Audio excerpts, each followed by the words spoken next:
Saat kita berada dalam situasi yang paling sulit, tenangkan hati kita, tenangkan pikiran kita. Mengeluh pun gak akan merubah keadaan karena sudah terjadi. Rasulullah pernah mengajarkan, atas apa yang terjadi mungkin kita belum suka ucapkan qadarullah. Sudah terjadi maka Allah sudah takdirkan. Tugas kita baik sangka kepada Allah, sabar, ikhlas, ridho, kemudian perbaiki apa yang perlu diperbaiki. Tenangkan jiwa kita saat masalah datang, karena tenangnya jiwa itu paling brilian untuk melihat bagaimana masalah ini meninggikan derajat kita.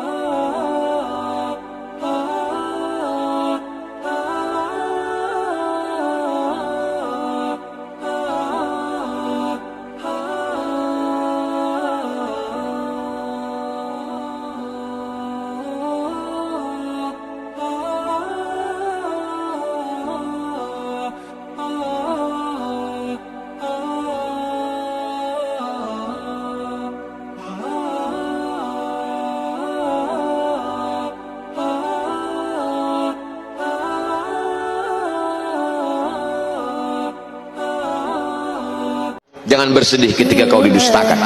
Jangan bersedih ketika kau dibunuh karaktermu.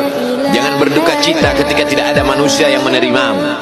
Karena sesungguhnya itu hanyalah cara Allah menguatkan hatimu, karena Dia ingin mengangkat derajatmu, menempatkan di tempat yang terpuji, memperlihatkanmu sesuatu yang tidak pernah Dia perlihatkan kepada manusia yang lain. Dia buat hatimu hancur berkeping agar tidak lagi ada tempat makhluk dalam hatimu. Yang ada hanya Allah semata.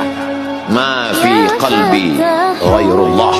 Pada saat itu mentalmu sudah kuat, layaklah engkau berada di tempat yang terpuji. Allahumma inna fi sadri kalaman la astati'u tartibahu fi du'a.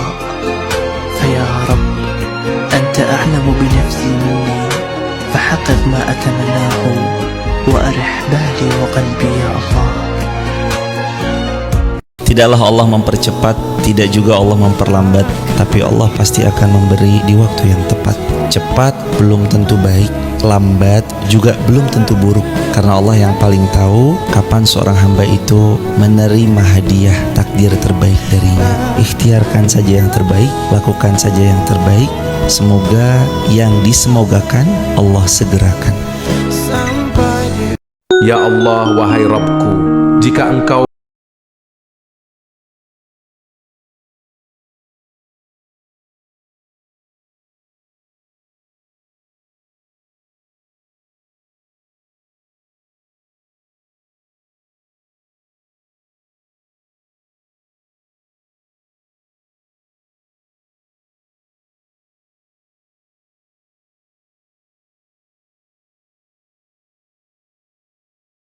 di Jumat ada sekejap waktu yang sangat singkat dan dihadiahkan oleh Allah kepada kita agar digunakan untuk berdoa. Siapa yang mampu memanfaatkan waktu singkat itu untuk berdoa, bertepatan dengannya, sesuai adabnya, maka terjawablah doa yang ia mohonkan. Waktu ini banyak ragam pendapat dari ulama. Ada yang mengatakan di antara dua khutbah, ada yang mengatakan juga dan dikuatkan dalam beberapa riwayat waktunya ba'da asar menjelang maghrib. Maka biasakan berdoa, manfaatkan malamnya, subuhnya, siangnya, sorenya, menjelang ke maghribnya. Minta kepada Allah. Boleh jadi di antara sekian doa itu, itulah yang bersamaan dengan waktu yang dijanjikan. Kalau ada pilihan termasuk dunia dan seisinya, pilih istighfar. Pilih istighfar. Karena kemuliaannya dua. Satu, istighfar itu memberikan jaminan langsung dari Allah kepada kita untuk menjadikan semua yang Allah titipkan kepada kita semua berkah dan bernilai baik. Yang kedua, istighfar itu cara paling cepat untuk mengabulkan doa. Semakin tinggi orang istighfar, terbiasa dengan istighfar, naik kendaraan dia istighfar, latihan terus dan terbiasa dengan itu itu ya Allah mustajab doanya. Kadang-kadang belum minta sudah diberi. Cepat sekali. Makanya istighfar itu mahal. Dan para ulama sudah tahu ini. Makanya mereka sering diantara wirid itu istighfar.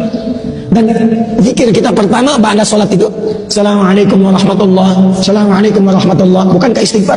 Astagfirullah, astagfirullah, astagfirullah. Allahumma antas salam minka salam tabarakta ya dzal jalali wal ikram. Istighfar. Karena menghadirkan berkah, menggugurkan dosa, mempercepat jawaban doa. Itu istighfar. Karena itulah orang-orang mengejar waktu subuh itu, mempersiapkan sebelum subuh dengan istighfar. Itulah kemuliaan subuh. Kata Allah tuh, hei hambaku, kalau sholat jangan asal-asalan ya. Karena aku pun manggil engkau tidak asal-asalan. Jelas ya? Engkau aku panggil untuk diberikan sesuatu yang penting dalam hidupmu. Kenapa ya Allah? Hayya 'alal falah. Supaya engkau sukses, kau bahagia.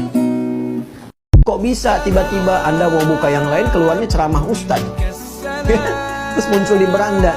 Siapa yang ngirimkan ke beranda? Algoritma YouTube. Tapi gimana algoritma itu bisa muncul di hadapan kita kalau Allah nggak berkehendak? Ya, ada tiba-tiba. Kok bisa ngelihat ceramah? Kok pas banget dengan yang dialami? Kan hidayah. Kalau diikuti, nah itu petunjuk. Kata Allah, lihat, innallaha yaghfirudz dzunuba jami'a. Orang punya banyak dosa pun, segunung, selaut, sesamudra, aku akan ampuni kalau dia datang kepadaku. Kata Allah, wa idza sa'alaka ibadi. Hei, hambaku yang soleh yang mau dekat, datang. Kalau hamba soleh mau ke masjid, gak usah ditanya, emang sudah soleh. Yang menarik nih, yang salah, tiba-tiba mau datang, tobat, sujud, nangis. Ketika orang-orang ini datang menghadap kepada Allah, tiba-tiba Allah sampaikan, ujibu da'watad da'i idza da'ani. Dua hamba ini kalau datang kepadaku pasti akan punya permintaan. Yang soleh minta surga, yang salah minta diampuni dosa-dosanya. Apa jawaban dari Allah? Kata Allah, kalau keduanya bermohon kepadaku, pasti aku akan kabulkan. Jangan bosan untuk beristighfar kepada Allah, karena Allah itu nggak pernah bosan untuk mengampuni dosa kita. Allah nggak pernah bosan menerima taubat kita. Allah nggak pernah bosan untuk mendengar ucapan astagfirullahalazim walaupun sehari 1000 kali setelah 1000 kali berbuat dosa. Allah nggak pernah bosan. Jadi jangan sampai kita berputus asa dengan merasa tidak pantas untuk bertaubat dan beristighfar setelah sekian kali kita mengulangi kesalahan yang sama karena kelemahan kita, bukan karena kita mempermainkan Allah. Ya Allah ya Rahman, rahmatilah kami semua. Ya Allah ya Ghafur, ampunilah segala dosa kami. Ya Allah ya Hadi, berilah kepada kami petunjuk pada jalan yang lurus. Ya Allah ya Hayy, hidupkanlah kami dalam keadaan Islam iman. Ya Allah ya Dzal Jalal wal Ikram. Ya Allah ya Karim, muliakanlah kami dunia akhirat. Ya Allah ya Razzaq, berilah kepada kami rizki yang barakah, yang mampu membahagiakan keluarga kami ya Rabbal Alamin. Habiskan takutmu kepada Allah sehingga kau tidak lagi merasa takut akan apa yang terjadi di masa akan datang. Semuanya sudah kau serahkan kepada Allah. Begitu kau langkahkan kaki, bismillahi tawakkaltu ala Allah, la haula wala quwwata illa billah. Begitu kau sudah dongakkan kepalamu, kau berkata, hasbunallah wa ni'mal wakil. Cukuplah Allah sebaik-baik penolong. Ni'mal maula wa ni'man nasir, wala haula wala quwwata illa billah. Jangan sampai tidak sadar sampai detik ini bahwa kita itu hamba. Kita akan pulang, kita akan meninggal dan mempertanggungjawabkan penghambaan kita di hadapan Allah Subhanahu wa taala. Karena itulah, untuk membuktikan penghambaan kita kepada Allah, diperintahkanlah dengan turunan dari ibadah itu yang diantaranya disebut dengan salat. Dan hati-hati.